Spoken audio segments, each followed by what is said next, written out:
Hello, everyone. My name is Zhifeng, and I'd like to welcome you to my lesson on homomorphic encryption, a useful cryptographic primitive. My goal for this lesson is basically to teach you what homomorphic encryption is, how it works, and possibly where it can be useful. Let's start with introducing our friends Alice and Bob, who are going to be with us throughout the lesson. Essentially, Alice has some data in her laptop, but her laptop has too little computing power to process her data. So she decides to communicate with Bob, who owns a highly capable web server, hoping that he can help her to handle the computation. Now, the story becomes interesting if we make one additional assumption here. That is, the specific data that Alice wants Bob to process contains highly sensitive information that must remain hidden from him.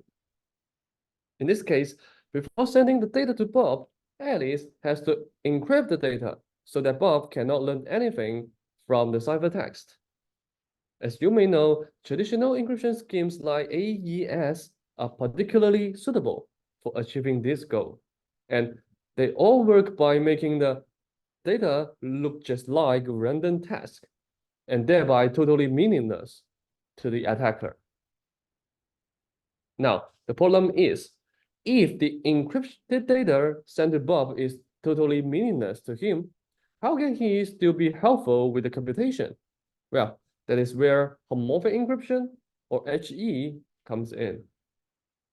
So HE is first an encryption primitive that provides basic data confidentiality, just as traditional encryption schemes do.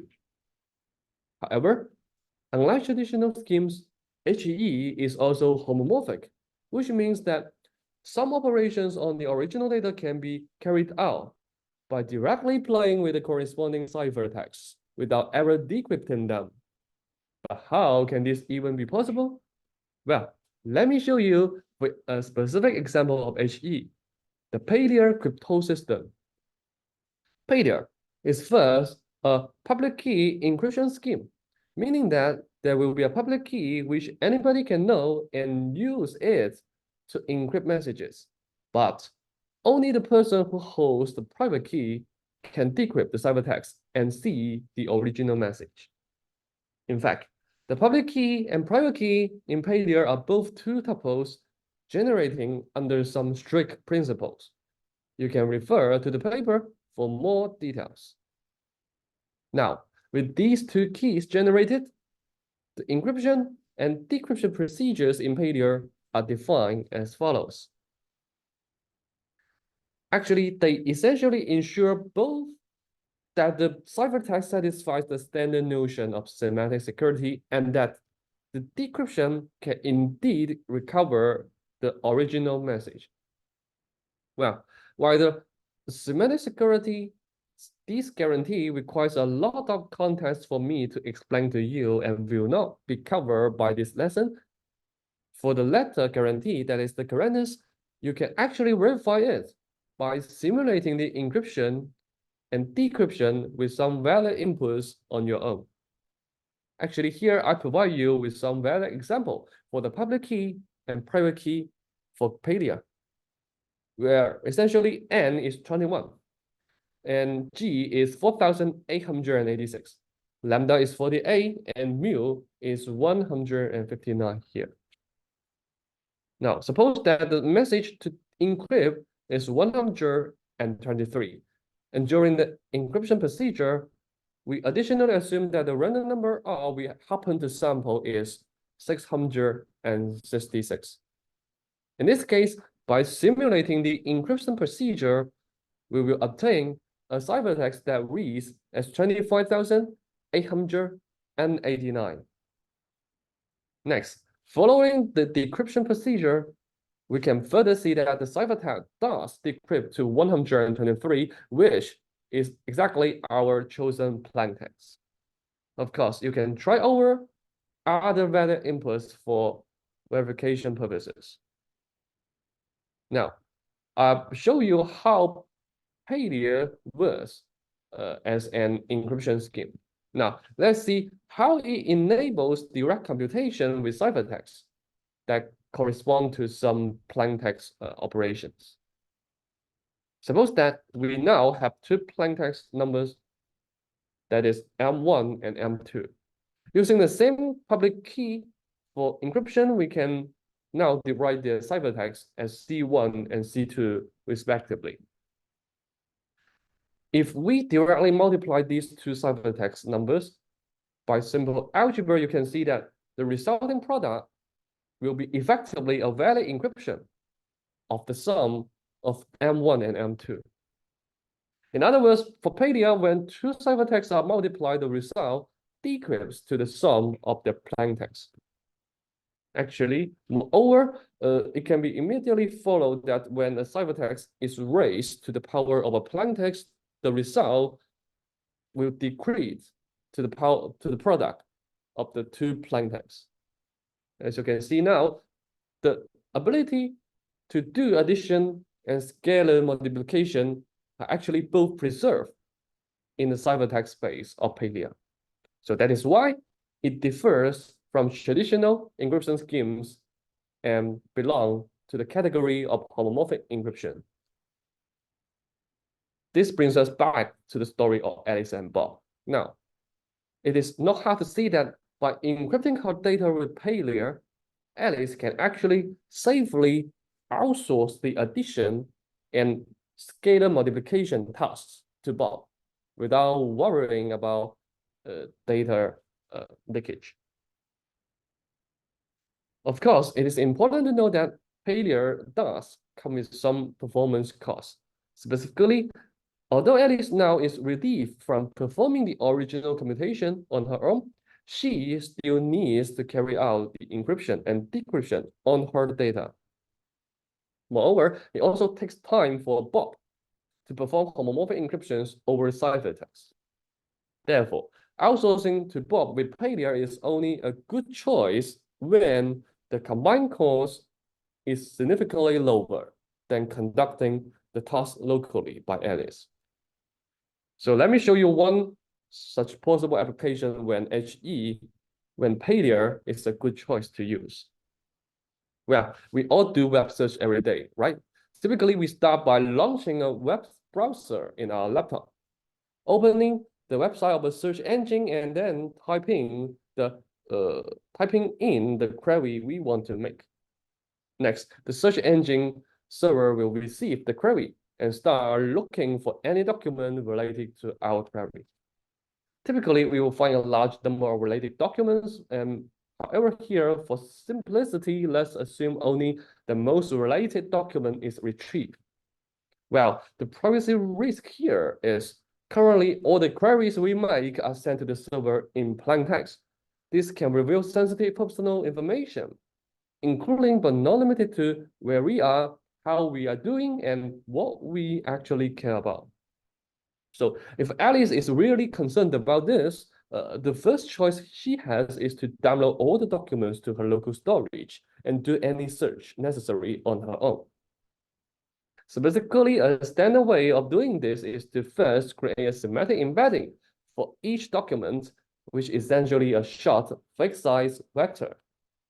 Next, every time when Alice has a query, she can look out for the most related document by first also mapping the query into an embedding vector, computing the inner product scores of each query document pair, and then retrieving the document associated with the highest score.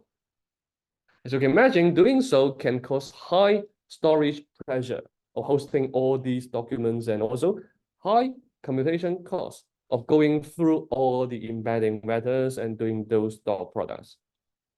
Even worse, Alice has to manually keep the documents up to date, effectively turning herself into a search engine, which is quite overwhelming for a laptop user. Fortunately, Alice has another choice. With Palia, these burdens and inconvenience can stay at the Bob size, which has ample computing resources and also lots of expertise to handle this efficiently. Similarly, Bob starts with a bunch of documents and maps each of them into a vector in a semantic space. Now, whenever Alice wants to query something, she can first convert the query into a semantic embedding, encrypt it using Paydier, and send it to Bob.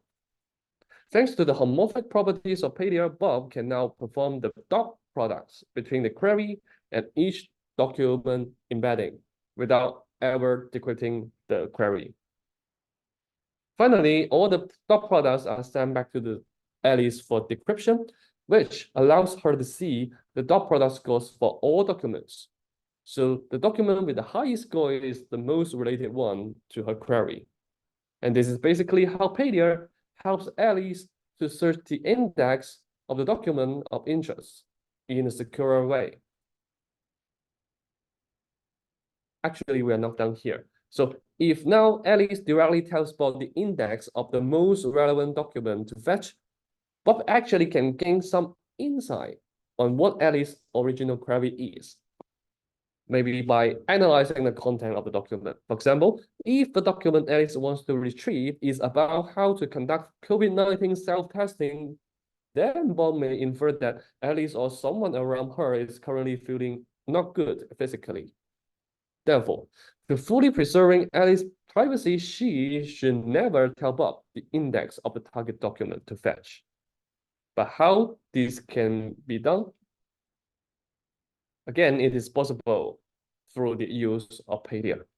So first step for Alice here is to create 0 vectors, as many as the documents that Bob has.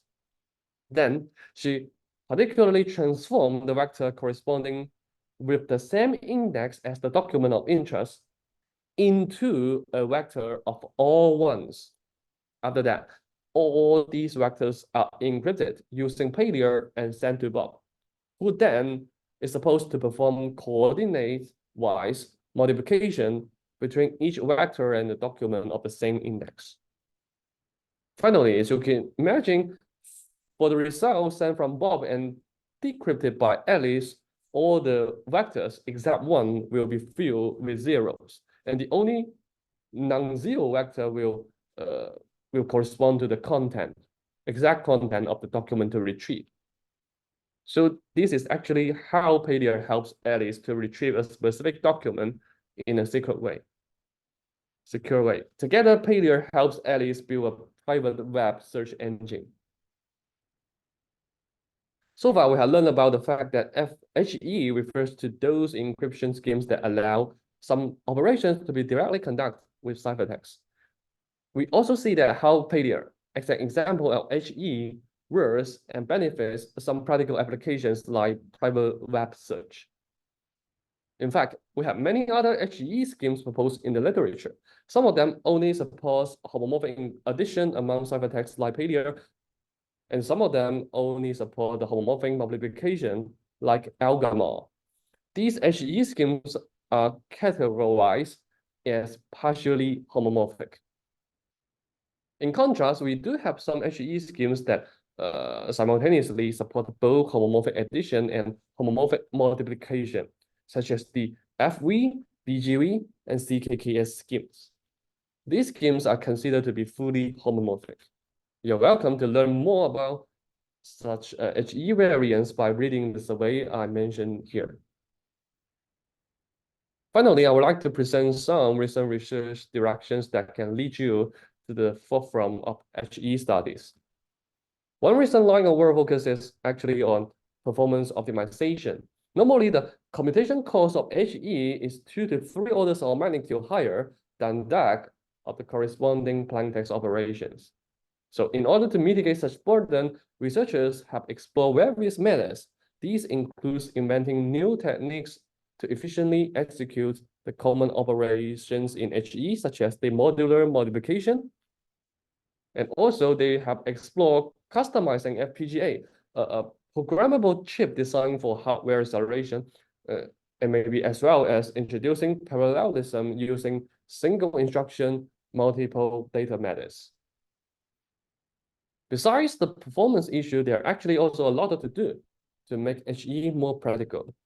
One example of this is to solve the limitation of traditional HE scheme, which require only one private key for decryption. So this design actually makes the key holder vulnerable as a single point of attack.